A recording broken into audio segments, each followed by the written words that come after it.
23 August 1942 জার্মানির অপ্রতিরোধ্য ষষ্ঠ সেনাবাহিনী জেনারেল ফ্রেডরিক পাউলাসের নেতৃত্বে ভলগা নদীর পশ্চিম তীরে অবস্থিত একটি শহরের দোরগোড়ায় পৌঁছেছে। শহরটির নাম স্টালিনগ্রাদ। তাদের অগ্রযাত্রার পথ খুলে দিতে জার্মান বিমান বাহিনী বা লুফটওয়াফে সেদিন শহরের উপর এক প্রলয়ঙ্করী বোমাবর্ষণ শুরু করে। প্রায় ১৬০০টি যুদ্ধবিমান দিনভর ৪,০০০ বারের বেশি উড়ে এসে ১,০০০ টনেরও বেশি বোমা ফেলে, যা শিল্প নগরীটিকে পরিণত করে এক জ্বলন্ত নরকে। শহরের উঁচু পাড় থেকে জার্মান সেনারা দেখছিল সে বিধ্বংসী দৃশ্য, আগুন আর ধোঁয়ার এক বিশাল সমুদ্র যা আকাশকে গ্রাস করে নিয়েছে। হিটলার এবং তার জেনারেলরা নিশ্চিত ছিলেন যে সোভিয়েত প্রতিরোধ ভেঙে পড়েছে এবং কয়েক সপ্তাহের মধ্যেই শহরের পতন ঘটবে। অপরাজ্য জার্মান সেনাবাহিনী তখন চূড়ান্ত বিজয়ের দ্বারপ্রান্তে। কিন্তু তারা জানত না স্টালিনের নামে নামকরণ করা এই শহরটি হতে চলেছে তাদের কবরস্থান এবং দ্বিতীয় বিশ্বযুদ্ধের ভাগ্য নির্ধারণী মঞ্চ। কিভাবে একটি পরিকল্পিত বিজয় পরিণত হল ইতিহাসের সবচেয়ে রক্তক্ষয়ী এবং নির্ণায়ক এক যুদ্ধে, কিভাবে স্টালিনগ্রাদ হয়ে উঠল জার্মান সেনাবাহিনীর স্বপ্নের সমাধিক্ষেত্র, আজ আমরা জানব সেই মহাকাব্যিক লড়াইয়ের আদ্যোপান্ত।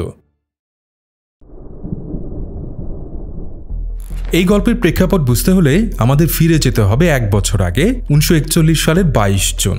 এদিন হিটলার অপারেশন বারবারোসা নামে এক অভিযানে সোভিয়েত ইউনিয়নে আক্রমণের নির্দেশ দেন। প্রাথমিক পর্যায়ে জার্মান বাহিনীর ব্লিৎজক্রিগ বা বিদ্যুৎ গতির আক্রমণের মুখে সোভিয়েত প্রতিরোধ প্রায় ভেঙে পড়ে। লক্ষ লক্ষ সোভিয়েত সৈন্য আত্মসমর্পণ করে এবং জার্মানরা মস্কোর দোরগোড়ায় পৌঁছে যায়। কিন্তু রাশিয়ার পৌরাণিক জেনারেল উইন্টার বা প্রচণ্ড শীত এবং সোভিয়েতদের মরিয়া প্রতিরোধে মস্কোর পতন ঠেকানো সম্ভব হয়। ১৯৪২ সালের গ্রীষ্মে হিটলার তার রণকৌশলে একটি বড় পরিবর্তন আনেন। মস্কো দখলের ব্যর্থতার পর তিনি তার সেনাবাহিনীর মূল শক্তিকে দক্ষিণ দিকে পরিচালিত করার নির্দেশ দেন। এই নতুন এবং উচ্চাভিলাষী অভিযানের নাম ছিল কেইস ব্লু বা ফল ব্লু। কেইস ব্লু এর মূল উদ্দেশ্য ছিল দুটি, যা জার্মান যুদ্ধযন্ত্রকে টিকিয়ে রাখার জন্য অপরিহার্য ছিল। প্রথমত, ককেশাসের তেল ক্ষেত্র দখল করা। এর প্রধান এবং সবচেয়ে গুরুত্বপূর্ণ লক্ষ্য ছিল ককেশাসের বাকু এবং গ্রোজনির বিশাল তেল ক্ষেত্রগুলো দখল করা। এই তেল ক্ষেত্রগুলো থেকে সোভিয়েত ইউনিয়নের প্রায় ৯০% তেল উৎপাদিত হতো। এটি দখল করতে পারলে একদিকে যেমন সোভিয়েত যুদ্ধযন্ত্র সম্পূর্ণরূপে অচল হয়ে যেত, তেমনি জার্মানির ক্রমবর্ধমান তেলের চাহিদাও পূরণ হতো, যা তাদের বিশ্বজয়ের স্বপ্নকে বাস্তবে রূপ দিত। দ্বিতীয় লক্ষ্য ছিল ভলগা নদীর তীরে অবস্থিত গুরুত্বপূর্ণ শিল্পনগরী স্টালিনগ্রাদ দখল করা। এটি ককেশাসের দিকে অগ্রসর হওয়া জার্মান সেনাবাহিনীর বামের অংশ বা ফ্ল্যাঙ্কে সুরক্ষিত রাখার জন্য জরুরি ছিল। এছাড়াও ভলগা নদী ছিল রাশিয়ার প্রধান জলপথ, যা দিয়ে দেশের উত্তরাঞ্চলের সাথে দক্ষিণাঞ্চলের যোগাযোগ এবং কাস্পিয়ান সাগর থেকে মস্কোতে রসদ সরবরাহ করা হতো। স্টালিনগ্রাদের পতন ঘটলে এই লাইফ লাইনটি পুরোপুরি বিচ্ছিন্ন হয়ে যেত। এর বাইরেও স্টালিনের নামে নামকরণ করা এই শহরের পতন ছিল হিটলারের জন্য এক বিশাল মনস্তাত্ত্বিক বিজয় এবং স্টালিনের জন্য এক চরম ব্যক্তিগত অপমান। হিটলার তার আর্মি গ্রুপ সাউথকে দুটি ভাগে ভাগ করেন। আর্মি গ্রুপ এ ককেশাসের দিকে এবং আর্মি গ্রুপ বি স্টালিনগ্রাদের দিকে অগ্রসর হয়। তার জেনারেলরা এই বাহিনীর বিভাজনের ঝুঁকি নিয়ে সতর্ক করলেও হিটলারের আত্মবিশ্বাস তখন তুঙ্গে। তিনি ভেবেছিলেন সোভিয়েত রেড আর্মি প্রায় ধ্বংসের পথে এবং এই অভিযান হবে একটি সহজ বিজয়। কিন্তু এই অতি আত্মবিশ্বাস এবং শত্রুকে অবমূল্যায়ন করার প্রবণতাই তার জন্য কাল হয়ে দাঁড়ায়। জার্মান ষষ্ঠ সেনাবাহিনী যখন স্টালিনগ্রাদের উপকণ্ঠে পৌঁছায়, তখন লুফটওয়াফের বোমাবর্ষণে শহরের প্রায় ৮০% ধ্বংসস্তূপে পরিণত হয়েছিল। কিন্তু এই ধ্বংসযজ্ঞই প্যারাডক্সিক্যালি সোভিয়েতদের জন্য এক বিশাল সুবিধা তৈরি করে। ভাঙা দালান, বিধ্বস্ত কারখানা, সুড়ঙ্গ এবং ধ্বংসস্তূপের গোলকধাঁধা জার্মান ট্যাঙ্ক এবং সামরিক বাহিনীর জন্য এক দুর্ভেদ্য প্রতিবন্ধকতা তৈরি করে। স্টালিনগ্রাদ, যা একটি দীর্ঘ সরু শহর হিসেবে ভলগার পশ্চিম তীরে বিস্তৃত ছিল, তা পরিণত হয় পদাতিক সৈন্যদের ক্লোজ কোয়ার্টার যুদ্ধের জন্য এক আদর্শ ক্ষেত্রে। শুরু হয় ইতিহাসের অন্যতম নৃশংস আরবান ওয়ারফেয়ার বা শহরের যুদ্ধ, যাকে জার্মান সেনারা নিজেরাই বলতো র্যাটেন ক্রেগ বা ইঁদুরের যুদ্ধ। কারণ লড়াইটা হচ্ছিল রাস্তার উপরে নয়, বরং মাটির নিচে, নর্দমা, পয়ঃনিষ্কাশনের সুড়ঙ্গ এবং দালানের বেসমেন্টে। প্রতিটি বাড়ি, প্রতিটি তলা, এমনকি প্রতিটি ঘরের জন্য চলছিল রক্তক্ষয়ী লড়াই। দিনের পর দিন ধরে চলা এই যুদ্ধে সৈন্যদের গড় আয়ু কমে দাঁড়িয়েছিল মাত্র ২৪ ঘন্টায়। এই যুদ্ধে দুই পক্ষের নেতৃত্বে ছিলেন দুজন অসাধারণ কমান্ডার। একদিকে ছিলেন জার্মান ৬ষ্ঠ সেনাবাহিনীর বিচক্ষণ এবং হিসেবি কমান্ডার জেনারেল ফ্রেডরিক পাউলাস, অন্যদিকে ছিলেন সোভিয়েত ৬২তম আর্মির লৌহ কঠিন এবং আপসীন কমান্ডার জেনারেল ভাসিলি চুইকভ। চুইকভের প্রতি স্টালিনের নির্দেশ ছিল স্পষ্ট, ভলগার ওপারে আর কোনো জমি নেই। চুইকভ বুঝতে পেরেছিলেন যে খোলা ময়দানের মতো প্রচলিত যুদ্ধ পদ্ধতিতে জার্মানদের সাথে পেরে ওঠা অসম্ভব। তাই তিনি এক নতুন কৌশল গ্রহণ করেন, যার নাম ছিল হাগ দ্য এনিমি বা শত্রুকে আলিঙ্গন করা। এর অর্থ হল সোভিয়েত সৈন্যদের অবস্থান জার্মানদের এত কাছাকাছি রাখা, কখনো কখনো মাত্র একটি দেয়ালের ব্যবধানে, যাতে জার্মান বিমান বাহিনী বা আর্টিলারি নিজেদের সৈন্যদের উপর আঘাত হানার ভয়ে বোমা বর্ষণ করতে না পারে। এই কৌশলের ফলে লড়াইটা পরিণত হয় সামনাসামনি হাতাহাতি পর্যায়ের এক পাশবিক যুদ্ধে। সোভিয়েতরা স্টর্ম গ্রুপ নামে ৬-৮ জনের ছোট ছোট দল তৈরি করে, যারা সাবমেশিন গান, গ্রেনেড এবং এন্টি ট্যাঙ্ক রাইফেল নিয়ে ধ্বংসস্তূপের মধ্যে অতর্কিতে হামলা চালাত। স্টালিনগ্রাদের প্রতিটি স্থান এক একটি কিংবদন্তি তুল্য যুদ্ধক্ষেত্রে পরিণত হয়। যেমন পাভলভের বাড়ি। সার্জেন্ট ইয়াকব পাভলভের নেতৃত্বে মাত্র ২৫ জন সোভিয়েত সৈন্য একটি ৪তলা অ্যাপার্টমেন্ট বিল্ডিং প্রায় ২ মাস ধরে এমনভাবে আগলে রেখেছিল, যা জার্মানদের অগ্রযাত্রাকে পুরোপুরি থামিয়ে দিয়েছিল। তারা বিল্ডিংটিকে একটি দুর্গে পরিণত করে এবং জার্মানদের অসংখ্য আক্রমণ প্রতিহত করে। এরপর ছিল একটি শস্যের সাইলো। এটি ছিল একটি বিশাল কংক্রিটের কাঠামো, যা দখলের জন্য দুই পক্ষই অসংখ্য সৈন্য হারায়। এর ভেতরে দিনের পর দিন ধরে চলেছিল মেশিন গান আর গ্রেনেডের লড়াই। ধুলো, বারুদ আর রক্তের গন্ধে ভারী হয়ে উঠেছিল এর বাতাস। এছাড়া ছিল রেড অক্টোবর স্টিল ফ্যাক্টরি ও বারিকাদি গান ফ্যাক্টরি। এই বিশাল শিল্প এলাকাগুলো ছিল যুদ্ধের কেন্দ্রবিন্দু। দিনের বেলা জার্মানরা ফ্যাক্টরির কিছু অংশ দখল করত, আর রাতের অন্ধকারে সোভিয়েতরা সুড়ঙ্গ পথে এসে তা পুনরুদ্ধার করত। এই লড়াইয়ে কোনো ফ্রন্ট লাইন ছিল না। একটি বিল্ডিংয়ের উপরতলায় হয়তো সোভিয়েত সৈন্য, তো নিচের তলায় জার্মানরা। স্টালিনগ্রাদ পরিণত হয়েছিল এক মাংস পেশার যন্ত্রে, যা দুই পক্ষেরই সেরা সৈন্যদের গ্রাস করে নিচ্ছিল। এই বিশাল এবং নৈর্ব্যক্তিক ধ্বংসযজ্ঞের মধ্যেও কিছু ব্যক্তিগত বীরত্বের কাহিনী স্টালিনগ্রাদের লড়াইকে কিংবদন্তিতে পরিণত করেছে। এর মধ্যে সবচেয়ে বিখ্যাত হল স্নাইপারদের লড়াই। ধ্বংসস্তূপের মধ্যে লুকিয়ে থাকা একজন স্নাইপার একা একটি পুরো প্লাটুনের মনোবল ভেঙে দেওয়ার জন্য যথেষ্ট ছিল। সোভিয়েত ইউনিয়নের অন্যতম সেরা স্নাইপার ছিলেন ভাসিলি জাইতসেভ। উরাল পর্বতমালার একজন সাধারণ মেষপালক, জাইতসেভ তার অসাধারণ দৃষ্টিশক্তি এবং ধৈর্যের কারণে এক কিংবদন্তিতে পরিণত হন। তিনি একাই ২০০-র বেশি জার্মান সৈন্যকে হত্যা করেছিলেন। কিংবদন্তি অনুযায়ী জাইতসেভকে মোকাবেলা করার জন্য জার্মানি থেকে তাদের সেরা স্নাইপার স্কুলের প্রধান মেজর এরউইন কোনিককে পাঠানো হয়। এরপর কয়েকদিন ধরে শহরের ধ্বংসস্তূপের মধ্যে দুই সেরা স্নাইপারের মধ্যে চলে এক স্নায়ুক্ষয়ী লুকোচুরি খেলা, যা শেষ পর্যন্ত কোনিগের মৃত্যুর মধ্য দিয়ে শেষ হয়। এই স্নাইপার ডুয়েল ছিল পুরো স্টালিনগ্রাদ যুদ্ধেরই এক ক্ষুদ্র সংস্করণ, ধৈর্য, কৌশল এবং নিষ্ঠুরতার এক লড়াই। এছাড়াও স্টালিনগ্রাদের যুদ্ধে সোভিয়েত নারী যোদ্ধাদের ভূমিকা ছিল অপরিসীম। দ্বিতীয় বিশ্বযুদ্ধে সোভিয়েত ইউনিয়নই একমাত্র দেশ ছিল যারা নারীদের সরাসরি রণাঙ্গনে যুদ্ধ করার অনুমতি দিয়েছিল। হাজার হাজার নারী সরাসরি যুদ্ধ করেছেন। তারা ছিলেন দক্ষ স্নাইপার, মেশিন গানার এবং এন্টি এয়ারক্রাফট গানার। এমনকি নাইট উইচেস নামে পরিচিত নারী পাইলটদের একটি দল রাতের অন্ধকারে পুরনো শব্দহীন বাইপ্লেন চালিয়ে জার্মানদের উপর অতর্কিতে বোমাবর্ষণ করে তাদের রাতের ঘুম হারাম করে দিয়েছিল। পুরুষদের পাশাপাশি তাদের এই বীরত্বপূর্ণ লড়াই ছিল স্টালিনগ্রাদের প্রতিরোধের অন্যতম শক্তি।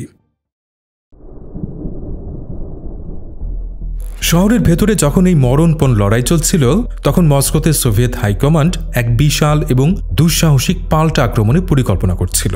এর নেতৃত্বে ছিলেন সোভিয়েত ইউনিয়নের শ্রেষ্ঠ দুই স্ট্র্যাটেজিস্ট, জেনারেল গিওর্গি ঝুকভ এবং জেনারেল আলেকজান্ডার ভাসিলিভস্কি।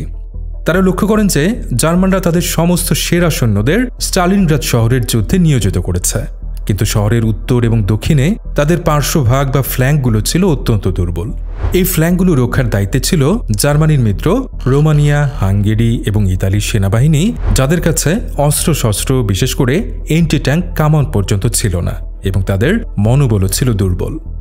এই দুর্বলতাকে কাজে লাগিয়েই ঝুকভ তার মাস্টার প্ল্যান তৈরি করেন, যার সাংকেতিক নাম ছিল অপারেশন ইউরেনাস।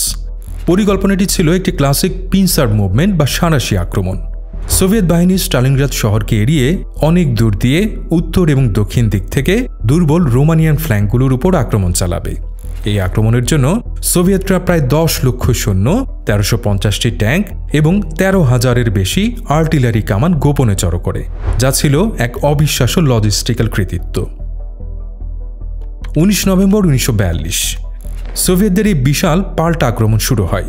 প্রচণ্ড ঠান্ডা এবং ঘন কুয়াশার মধ্যে সোভিয়েত T-34 ট্যাঙ্কগুলো অপ্রস্তুত রোমানিয়ান বাহিনীর প্রতিরোধকে কাগজের মতো উড়িয়ে দিয়ে সামনে এগোতে থাকে। মাত্র 4 দিনের মাথায় 23 নভেম্বর সোভিয়েত বাহিনীর উত্তর এবং দক্ষিণের সাঁড়াশি দুটি কালাচনা ডোনু নামক শহরের কাছে ভলগা নদীর উপর একটি ব্রিজে মিলিত হয়। ইতিহাসের অন্যতম সফল এই সামরিক অভিযানে জেনারেল পাওলাসের 6ষ্ঠ সেনাবাহিনী সহ প্রায় 3 লক্ষ অক্ষশক্তির সৈন্য বাইরের পৃথিবী থেকে সম্পূর্ণরূপে বিচ্ছিন্ন হয়ে পড়ে। তারা এক বিশাল ফাঁদে আটকা পড়ে, যাকে জার্মান ভাষায় বলা হয় ক্যাসেল বা কড়াই। স্টালিনগ্রাদের ক্যাসেলের ভেতরে থাকা জার্মান সৈন্যদের উপর এরপর যেন নরক নেমে আসে। জেনারেল পাওলাস হিটলারের কাছে আবেদন করেন এই ফাঁদ ভেঙে বেরিয়ে আসার অনুমতি দেওয়ার জন্য, কিন্তু হিটলার ছিলেন অটল। তিনি নির্দেশ দেন 6ষ্ঠ সেনাবাহিনীকে শেষ সৈন্যটি পর্যন্ত স্টালিনগ্রাদে অবস্থান করতে হবে এবং যুদ্ধ চালিয়ে যেতে হবে। তার ধারণা ছিল স্টালিনগ্রাদকে একটি দুর্গ হিসেবে ব্যবহার করে সোভিয়েতদের আটকে রাখা সম্ভব। তিনি প্রতিশ্রুতি দেন যে লুফটওয়াফের প্রধান হারমান গোরিংয়ের নেতৃত্বে এক বিশাল এয়ারলিফট বা আকাশপথে রসদ সরবরাহের মাধ্যমে সেনাবাহিনীকে বাঁচিয়ে রাখা হবে। গোরিং অহংকারের সাথে প্রতিশ্রুতি দেন যে তিনি প্রতিদিন কমপক্ষে 500 টন রসদ সরবরাহ করবেন, যা ছিল 6ষ্ঠ সেনাবাহিনীকে টিকিয়ে রাখার জন্য ন্যূনতম প্রয়োজন। কিন্তু এটি ছিল এক ফাঁকা বলি। সোভিয়েতদের তীব্র বিমান বিধ্বংসী আক্রমণ এবং রাশিয়ার ভয়ঙ্কর শীতের কারণে লুফটওয়াফে প্রতিদিন গড়ে 100 টনের বেশি রসদও সরবরাহ করতে পারছিল না। ফাঁদের ভেতরে জার্মান সৈন্যদের অবস্থা দ্রুত শোচনীয় হতে থাকে। খাবার ফুরিয়ে যাওয়ায় তারা তাদের হাজার হাজার ঘোড়াগুলোকে খেতে শুরু করে। এদিকে গোলাবারুদও ততদিনে প্রায় শেষের দিকে। শীতের পোশাকের অভাবে -30°C ঠান্ডায় হাজার হাজার সৈন্য ফ্রস্ট বাইটে আক্রান্ত হয়ে মারা যেতে থাকে। উকুনবাহিত টাইফাস এবং আমাশয়ের মতো রোগ মহামারীর আকার ধারণ করে।